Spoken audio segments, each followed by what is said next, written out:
Wagwan guys, we are back in the street nk'ibisanzwe guys. Ni babongo banyu Voice TV show. Murabizi dukunze kuba turi ku mihanda tubaza abantu ukuntu ibintu biri kugenda. So rero uriya mwaka ushize 2025 tugiye kubaza abajene ukuntu nyene wabagendekeye kuko hari abajene turi kubona hano ku muhanda n'iki turi muri Kigali. Tubaze n'uyu mwaka 2026 ukuntu nyene bagiye gukoramo ingamba cyangwa ibintu bagiye guhindura kugira ngo bagere ku ntego zabo. Katubaza umujene turi kubona hano ku ruhande rwacu. Salama bro. Fresh kabisa. Bimeze bite? Oti kabisa. Aha ndi kumwe nande? Ndi kumwe n'umuhungu bita Samuel.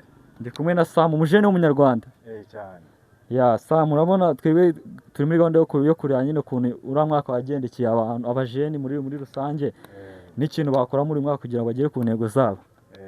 Uriya mwaka 2025 wakugendekeye gute kuri Samuel? So, uriya mwaka rero wabaye ibisazi kuri njyewe. Baza umwaka wasanze ndimbwa ukamusiza indimbwa. Urumva ibintu bikomeye cyane. Numva nyine nibyo ibyo ndi kuvuga nibyo ntabwo ari ibintu bya brage gusa ari ikintu ngomba gukosoramo uyu mwaka twinjiyemo nkashyira ibintu ku murongo neza ku buryo bibaye na byiza wasanga narashatse umuntu w'umugore what the fuck.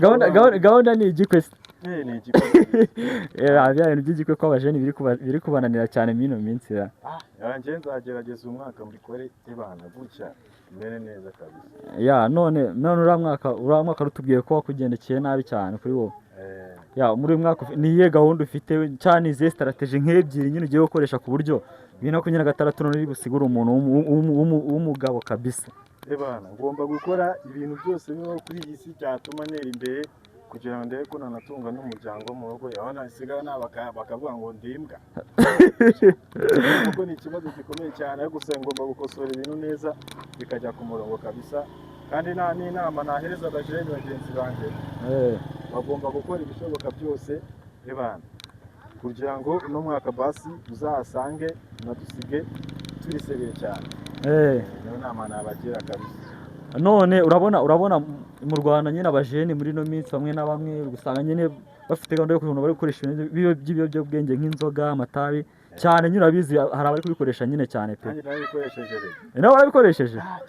Cyane none ufitemo aka experience ubabikoreshejeho? Ubu narahinduye nabaye umuntu mushyashya muri uyu mwaka muri amatariki tugeze muri 10 nangahe ndumva ari ku itariki 10 ariko umunsi ni 10 ngomba guhindura ibintu kugeza muri 15 nabaye mushyakire ukuntu anamutse kandi ari mbyibuze ariko kubera biretse nyine umubiri kugaruka turi kugaruka uragaruka pe. None urabona turi kugera ku musozo nyine ikiganiro cyacu urumva urabona hari abantu bakuri munsi b'urubyiruko bari munsi yaho gatoya bakoresha inzoga gato, hari n'abantu bari hejuru yaho gatoya bakoresha inzoga, hari n'abantu muri mu ngano.